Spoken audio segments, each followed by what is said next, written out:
नमस्कार मेरे प्यारे साथियों, आज हमारे पास एक क्वेश्चन है। देखिए, इसको हम ट्रिक से भी सॉल्व करेंगे और ऐसे भी दोनों तरीके से सॉल्व करेंगे। क्वेश्चन ये कह रहा है किसी शहर की जनसंख्या 5% प्रतिवर्ष की दर से बढ़ रही है, तो 2 वर्ष पश्चात शहर की जनसंख्या क्या होगी, जबकि वर्तमान जनसंख्या कितनी है, 16,000 है। तो देखते हैं, सबसे पहले अगर इस तरह का अगर कोई प्रश्न हमें मिलता है तो हमें प्रतिशत पर जाना चाहिए। किस पर जाना चाहिए? प्रतिशत पर। प्रतिशत कितना है? 5%। 5% को हम सबसे पहले किस में बदलेंगे? भिन्न में बदलेंगे। किस में बदलेंगे? भिन्न में। तो भिन्न में बदलते हैं। पर भिन्न में बदलने के लिए प्रतिशत का निशान हटेगा तो बटे कितना आएगा? 100।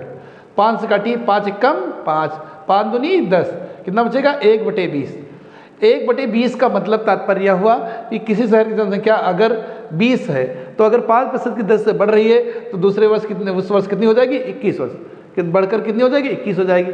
जनसंख्या यदि 20 है तो 5% की दर से बढ़ेगी, कितनी हो जाएगी? 21 हो जाएगी।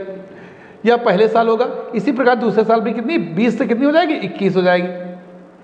अब इन दोनों का हमें क्या करना होता है? गुणा करना होता है। क्या करना होता है? गुणा। तो 20 का गुणा 20 से करेंगे, कितना आ जाएगा? 400। और 21 का गुणा 21 से करेंगे, कितना आएगा? 441।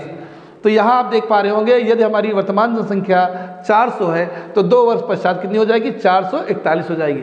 लेकिन प्रश्न में हमारी जनसंख्या 400 न होकर कितनी है? 16,000। कितनी है? 16,000 है। तो 400 यूनिट किसके बराबर है? 16,000 यूनिट के बराबर है।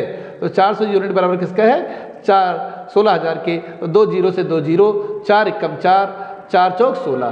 तो 1 यूनिट की वैल्यू कितनी आ गई? 1 यूनिट की वैल्यू आ गई 40।